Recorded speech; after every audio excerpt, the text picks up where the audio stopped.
हाँ जी दोस्तों, मैं Amit Kaushal Jupiter study abroad consultants Chandigarh तो ਅੱਜ ਦੀ ਜਿਹੜੀ ਵੀਡੀਓ ਬਣਾ ਰਿਹਾ ਮੈਂ ਉਹ ਬੇਸਿਕਲੀ ਕੁਝ ਆਪਸ਼ਨਸ ਨੇ ਜਿਹੜੇ ਕਿ ਮੈਂ ਬੇਸਿਕਲੀ ਗੱਲ ਕਰੂੰਗਾ ਕੈਨੇਡਾ ਸਟੂਡੈਂਟ ਵੀਜ਼ਾ ਦੀ। ਕੈਨੇਡਾ ਦੇ ਵਿੱਚ ਜਿਵੇਂ ਤੁਸੀਂ ਜਾਣਦੇ ਹੋ ਡਿਫਰੈਂਟ ਪ੍ਰੋਵਿੰਸਿਸ ਐਂਡ ਹਰ ਇੱਕ ਪ੍ਰੋਵਿੰਸ ਦੀ ਆਪਣੀ ਇੱਕ ਯੂਨੀਕਨੈਸ ਹੈ, ਆਪਣੀ ਇੱਕ ਐਡਵਾਂਟੇजेस ਹੈ ਤੇ ਕਿਤੇ ਨਾ ਕਿਤੇ ਥੋੜ੍ਹੀਆਂ ਬਹੁਤ ਡਿਸਐਡਵਾਂਟੇजेस ਵੀ ਨੇ।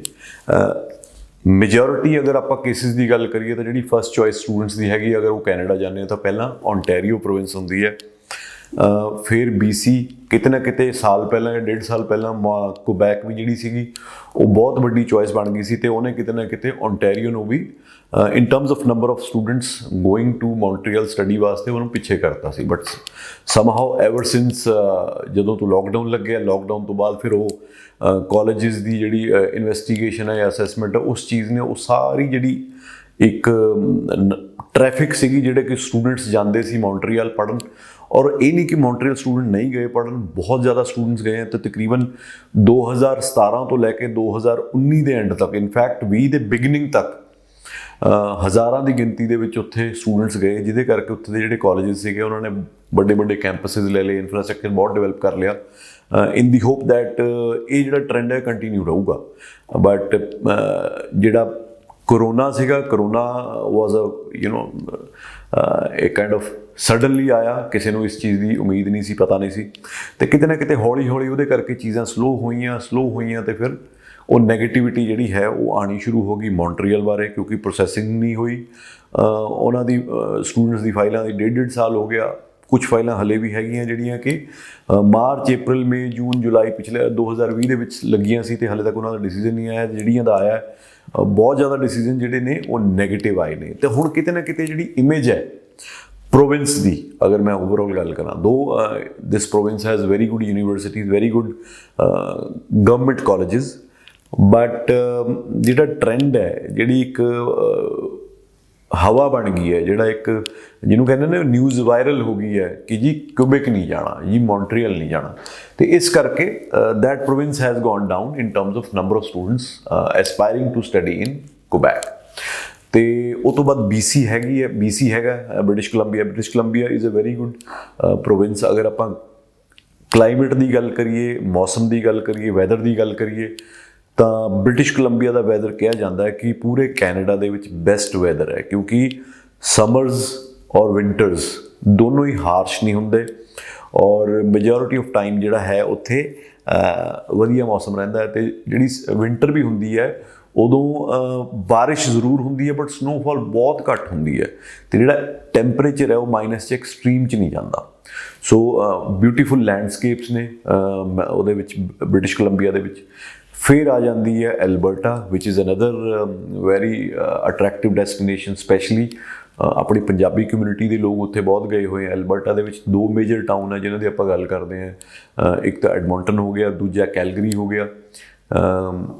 ਆਲਦੋ ਜਿਹੜਾ ਟੈਂਪਰੇਚਰ ਹੈ ਉਹ ਥੋੜ੍ਹਾ ਨੀਚੇ ਜ਼ਰੂਰ ਜਾਂਦਾ, ਜਿਹੜਾ ਕਿ ਆਈ ਥਿੰਕ ਇਕੁਅਲੈਂਟ ਟੂ, ਅਗਰ ਮੈਂ ਗੱਲ ਕਰਾਂ ਤਾਂ ਓਨਟਾਰੀਓ ਔਰ ਕੁਬੈਕ ਦੇ ਬਰਾਬਰ ਹੀ ਰਹਿੰਦਾ, ਥੋੜ੍ਹਾ ਬਹੁਤ ਉੱਪਰ ਨੀਚੇ ਜ਼ਰੂਰ ਹੋ ਸਕਦਾ, ਬਟ ਸਟਿਲ ਕਿਉਂਕਿ ਆਪਣੀ ਕਮਿਊਨਿਟੀ ਉੱਥੇ ਬਹੁਤ ਹੈ, ਪੰਜਾਬੀ ਇੰਡੀਅਨਸ ਨੇ ਜਿਹੜੇ, ਅਤੇ ਇਸ ਕਰਕੇ ਉਹ ਹਮੇਸ਼ਾ ਹੀ ਉਹ ਵੀ ਇੱਕ ਅਟਰੈਕਟਿਵ ਡੈਸਟੀਨੇਸ਼ਨ ਬਣਿਆ ਰਹਿੰਦਾ। ਬਟ ਅਗਰ ਆਪਾਂ ਓਵਰਆਲ ਗੱਲ ਕਰੀਏ ਓਨਟਾਰੀਓ, ਕੁਬੈਕ ਜਾਂ ਬ੍ਰਿਟਿਸ਼ ਕੋਲੰਬੀਆ ਤੋਂ ਇਲਾਵਾ ਜਿਹੜੀਆਂ ਬਾਕੀ ਪ੍ਰੋਵਿੰਸਿਸ ਨੇ, ਉੱਥੇ number of institutions for international students ਅਗਰ ਮੈਂ ਗੱਲ ਕਰਾਂ ਉਹ ਓਨੇ ਨਹੀਂ ਹੈਗੇ ਜਿੰਨੇ ਕਿ ਇਹ ਪ੍ਰੋਵਿੰਸਿਸ ਦੇ ਵਿੱਚ ਨੇ, ਅਤੇ ਇਸੇ ਕਰਕੇ ਸਦਾ ਹੀ ਇੱਕ ਤਰ੍ਹਾਂ ਦੀ ਸਕੇਅਰਸਿਟੀ ਆਫ ਸੀਟਸ ਬਣੀ ਰਹੀ ਹੈ ਇਹ ਪ੍ਰੋਵਿੰਸਿਸ ਦੇ ਵਿੱਚ, ਚਾਹੇ ਉਹ ਆਪਾਂ ਅਲਬਰਟਾ ਦੀ ਗੱਲ ਕਰੀਏ, ਚਾਹੇ ਸਸਕੈਚੁਅਨ ਦੀ ਗੱਲ ਕਰੀਏ, ਚਾਹੇ ਮੈਨੀਟੋਬਾ ਦੀ ਗੱਲ ਕਰੀਏ।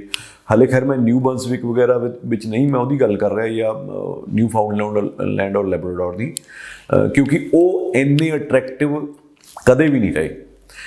ਕੁਛ ਲੋਕ ਜਾਂਦੇ ਇੱਕਾ ਦੁੱਕਾ, ਉਹ ਵੀ ਉਹ ਜਾਂਦੇ ਆ ਜਿਨ੍ਹਾਂ ਦੇ ਉੱਥੇ ਰਿਲੇਟਿਵ ਹੈਗੇ ਹੈ।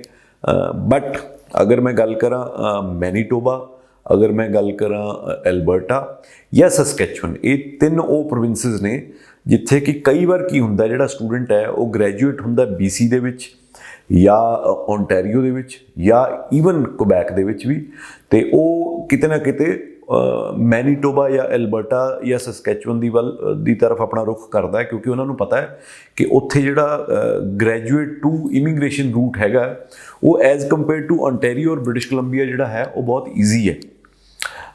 ਕਿਉਂਕਿ ਉੱਥੇ ਜਿਹੜੀ ਹੁਣ ਮੈਂ ਜਸਟ ਗੋਇੰਗ ਥਰੂ ਦੀ ਪੇਪਰਸ, ਜਿਹੜੀ PNP ਹੈਗੀ ਹੈ ਪ੍ਰੋਵਿੰਸ਼ੀਅਲ ਨੋਮੀਨੇਸ਼ਨ ਪ੍ਰੋਗਰਾਮ, ਉਹਦੀਆਂ ਜਿਹੜੀਆਂ ਰਿਕੁਆਇਰਮੈਂਟਸ ਹੈ ਉਹ ਐਜ਼ ਕੰਪੇਅਰ ਟੂ ontario ਤੇ BC, ਮੈਨੀਟੋਬਾ ਜਾਂ ਤੁਹਾਡਾ ਸਸਕੈਚੁਅਨ ਦੇ ਉਹ ਰੂਲਸ ਬਹੁਤ ਰੀਜ਼ਨੇਬਲ ਨੇ, ਜਿਹਦੇ ਕਰਕੇ ਇੱਕ ਸਟੂਡੈਂਟ ਨੂੰ ਲੱਗਦਾ ਕਿ ਅਗਰ ਮੈਂ ਉੱਥੇ ਜਾ ਕੇ ਆਪਣਾ ਵਰਕ ਪਰਮਿਟ ਨੂੰ ਯੂਟਿਲਾਈਜ਼ ਕਰੂੰਗਾ ਜਾਂ ਕਰੂੰਗੀ ਤਾਂ ਮੇਰੇ ਜਿਹੜੇ ਚਾਂਸਿਸ ਨੇ ਪਰਮਾਨੈਂਟ ਰੈਜ਼ੀਡੈਂਸੀ ਦੇ ਜਲਦੀ ਹੋਣ ਦੇ ਉਹ ਬੜੇ ਵਧੀਆ ਨੇ। ਕਿਉਂਕਿ ਸਟੂਡੈਂਟ ਦੀ ਜਿਹੜੀ ਲਾਈਫ ਹੈ ਉਹਦੇ 'ਚ ਇੱਕ ਤਰ੍ਹਾਂ ਦੀ ਮੈਂ ਕਹਿੰਦਾ ਕਿ ਸਟਰਗਲ ਹੁੰਦੀ ਹੈ, ਸਟਰਗਲ ਵਿਚ is a positive struggle.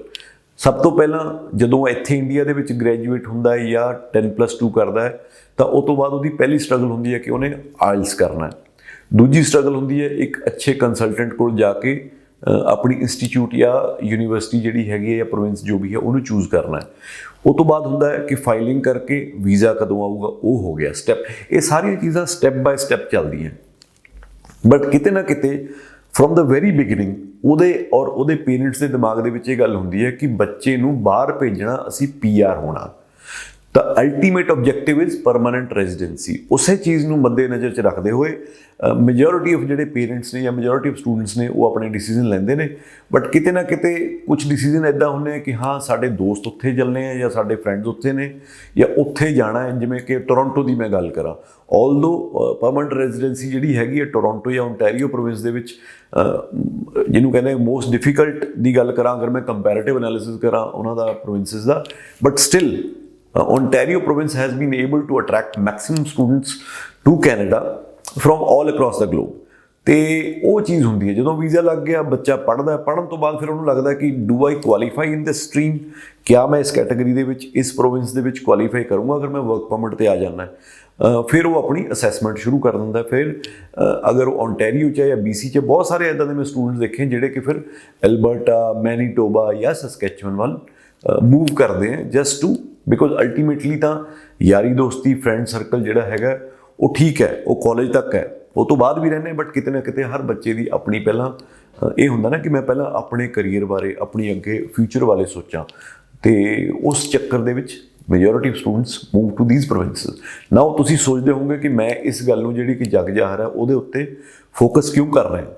So the focus of this video is Winnipeg city ਹੈਗਾ ਮੈਨੀਟੋਬਾ ਦਾ, ਵੈਰੀ ਵੈਲ ਰਿਨਾਊਂਡ ਸਿਟੀ ਹੈ ਔਰ ਬਹੁਤ ਸਾਰੇ ਸਟੂਡੈਂਟਸ ਉੱਥੇ ਜਾਂਦੇ हैं, ਬਹੁਤ ਸਾਰੀਆਂ ਅੱਛੀ ਇੰਸਟੀਟਿਊਸ਼ਨਸ ਹੈ।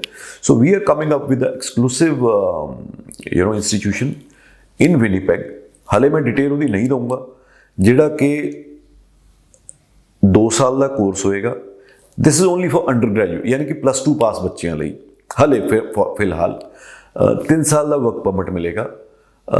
ਆਫਰ ਲੈਟਰ ਬੜੀ ਜਲਦੀ ਮਿਲ ਜਾਏਗੀ ਔਰ ਕੋਸ਼ਿਸ਼ ਇਹ ਰਹੇਗੀ ਕਿ ਜਨਵਰੀ ਇਨਟੇਕ ਦੀਆਂ ਵੀ ਤੁਹਾਨੂੰ ਆਫਰਸ ਉੱਥੇ ਦੀਆਂ ਲੈ ਕੇ, ਕਿਉਂਕਿ ਨਾ ਕੋਈ CAQ ਦਾ ਝੰਜਟ ਹੈ, ਨਾ ਕੋਈ ਇਹ ਹੈ ਵੀ ਆਫਰ ਲੈਟਰ ਅਪਲਾਈ ਕਰਕੇ ਮਹੀਨਾ ਲੱਗ ਜੂਗਾ, ਆਊਗੀ ਨਹੀਂ।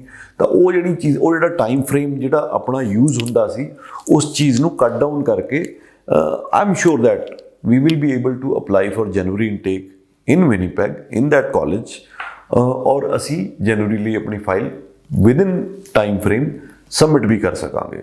ਤੇ ਇਹ ਇੱਕ ਅੱਛੀ ਨਿਊਜ਼ ਹੈ। That is why I was coming to this thing ਕਿ ਪਹਿਲਾਂ ਕਿਤੇ ਹੋਰ ਜਾ ਕੇ ਪੜ੍ਹ ਕੇ ਉਸ ਪ੍ਰੋਵਿੰਸ 'ਚ ਜਾਣਾ, ਉਹਦੇ ਨਾਲੋਂ ਬੈਟਰ ਕਿਉਂ ਨਾ ਆਪਾਂ ਇੱਕ ਇੰਸਟੀਟਿਊਸ਼ਨ ਦੀ ਸਿਲੈਕਸ਼ਨ ਹੀ ਉਸੇ ਪ੍ਰੋਵਿੰਸ ਦੇ ਵਿੱਚ ਕਰੀਏ ਜਿੱਥੇ ਕਿ ਅਲਟੀਮੇਟਲੀ ਜਾ ਕੇ ਮੈਂ ਬਾਅਦ 'ਚ ਸੋਚਾਂ ਕਿ ਮੈਂ ਆਪਣਾ ਜਿਹੜਾ ਵਰਕ ਪਰਮਿਟ ਹੈ ਉੱਥੇ ਯੂਟੀਲਾਈਜ਼ ਕਰਾਂ।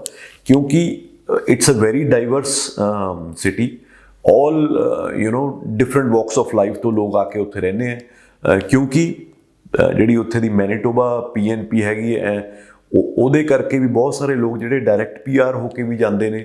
ਆਪਣੇ ਇੰਡੀਅਨਸ ਵੀ ਬਹੁਤ ਜਾਂਦੇ ਨੇ ਡਿਫਰੈਂਟ ਕੰਟਰੀਜ਼ ਤੋਂ, ਈਸਟਰਨ ਯੂਰੋਪੀਅਨ ਕੰਟਰੀਜ਼ ਤੋਂ, ਸਾਊਥ ਅਮਰੀਕਾ ਕੰਟਰੀ ਤੋਂ, ਅਫਰੀਕਾ ਤੋਂ, ਈਵਨ ਮਿਡਲ ਈਸਟ ਤੋਂ ਵੀ। ਤਾਂ ਇੱਕ ਬੜਾ ਡਾਈਵਰਸ ਕਲਚਰ ਹੈ ਇਸ ਪਰਟੀਕੂਲਰ ਪ੍ਰੋਵਿੰਸ ਦੀ ਅਗਰ ਮੈਂ ਗੱਲ ਕਰਾਂ, ਜਾਂ ਮੇਨ ਜਿਹੜਾ ਸਿਟੀ ਹੈ ਵਿਨੀਪੈਗ ਦਾ।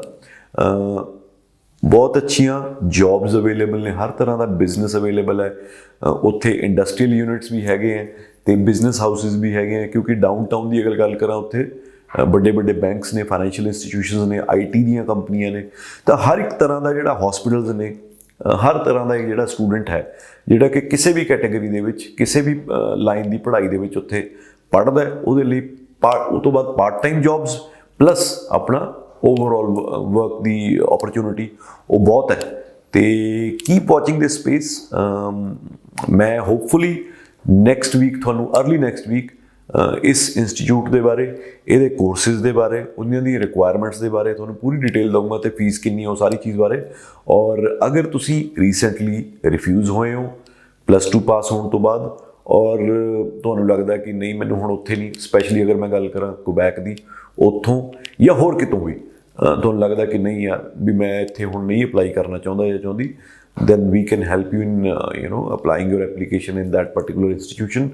ਔਰ ਅਗਰ ਤੁਸੀਂ ਫਰੈਸ਼ ਵੀ +2 ਪਾਸ ਕੀਤੀ ਹੈ, ਕੁਆਲੀਫਾਈਂਗ ਕ੍ਰਾਈਟੀਰੀਆ ਮੈਂ ਤੁਹਾਨੂੰ ਅਜੇ ਨਹੀਂ ਦੱਸ ਸਕਦਾ। I will be sharing that with you next week। ਇਹਦੇ 'ਚ ਮੈਜੋਰਿਟੀ ਜਿਹੜੀਆਂ ਐਪਲੀਕੇਸ਼ਨਸ ਹੋਣਗੀਆਂ ਉਹ 6 ਈਚ ਹੋਣਗੀਆਂ, ਬਟ ਦੈਨ ਇੱਕ ਆਪਣੇ ਕੋਲ ਲਿਬਰਟੀ ਰਹੂਗੀ, ਇੱਕ ਤਰ੍ਹਾਂ ਆਪਣੇ ਦੀ ਫਲੈਕਸੀਬਿਲਿਟੀ ਰਹੂਗੀ ਕਿ ਅਗਰ ਸਟੂਡੈਂਟ ਦੇ ਇੰਗਲਿਸ਼ ਦੇ ਵਿੱਚ 10+2 ਦੇ ਵਿੱਚ ਜਾਂ 10ਵੀਂ ਦੇ ਵਿੱਚ ਐਗਜ਼ਾਮ ਨੰਬਰ ਇੰਗਲਿਸ਼ ਦੇ ਵਿੱਚ ਅੱਛੇ ਹੈ, so we can accept 5.5 in 1 module also। So keep watching this space. ਔਰ ਬਹੁਤ ਅੱਛੀ ਓਪਰਚੁਨਿਟੀ ਹੈ, 2 ਸਾਲ ਦਾ ਕੋਰਸ, 3 ਸਾਲ ਦਾ ਪੋਸਟ ਸਟੱਡੀ ਵਰਕ ਪਰਮਿਟ। ਸੋ ਬਹੁਤ ਸਾਰੀਆਂ ਡਿਵੈਲਪਮੈਂਟ ਆਉਣ ਵਾਲੇ ਟਾਈਮ 'ਚ ਹੋਣ ਵਾਲੀਆਂ ਤੇ ਮੈਂ ਤੁਹਾਨੂੰ ਨਾਲ ਦੀ ਨਾਲ ਅਪਡੇਟਡ ਰੱਖੂੰਗਾ। ਤੇ ਇਹਨਾਂ ਕਰਕੇ ਇਸ ਵੀਡੀਓ ਨੂੰ ਕਲੋਜ਼ ਕਰਦੇ ਹਾਂ ਜੀ। ਬਾਕੀ ਜਿਹੜੀ ਮੈਂ ਗੱਲ ਪੂਰੀ ਜਿਹੜੀ ਭੂਮਿਕਾ ਬਣਾ ਕੇ ਦੱਸੀ ਹੈ ਹੁੰਦਾ ਉਵੇਂ ਹੀ ਹੈ, ਤੇ ਤੁਸੀਂ ਅਗਰ ਧਿਆਨ ਨਾਲ ਇਹਦੇ ਬਾਰੇ ਸੋਚੋਗੇ ਤੇ ਬਾਅਦ 'ਚ ਉੱਥੇ ਜਾਣ ਨਾਲੋਂ ਕਿਉਂ ਨਾ ਆਪਾਂ ਸਟਾਰਟਿੰਗ ਦੇ ਵਿੱਚ ਹੀ ਉੱਥੇ ਜਾਈਏ, ਤਾਂ ਕਿ ਬਾਈ ਦਾ ਟਾਈਮ ਵੀ ਗ੍ਰੈਜੂਏਟ, ਬਾਈ ਦਾ ਟਾਈਮ ਵੀ ਫਿਨਿਸ਼ ਆਰ ਸਟੱਡੀਜ਼, ਸਾਡੇ ਪੈਰ ਉੱਥੇ ਚੰਗੀ ਤਰ੍ਹਾਂ ਜੰਮ ਜਾਣ ਤੇ ਸਾਨੂੰ ਇਹ ਵੀ ਨਾ ਹੋਵੇ ਅਸੀਂ ਪਰਟੀਕੂਲਰ ਕਮਿਊਨਿਟੀ ਦੇ ਵਿੱਚ, ਪਰਟੀਕੂਲਰ ਸਿਟੀ ਤੋਂ ਆਪਣਾ ਸਾਰਾ ਕੁਝ ਚੱਕ ਕੇ ਦੁਬਾਰਾ ਬਾਅਦ 'ਚ ਉੱਥੇ ਜਾਈਏ। ਤਾਂ ਉਹ ਜਿਹੜਾ ਇੱਕ ਸਟਰਗਲ ਹੁੰਦੀ ਹੈ ਲਾਈਫ ਦੀ, ਉਹ ਨਾ ਕਰਨੀ ਪਵੇ। Thank you।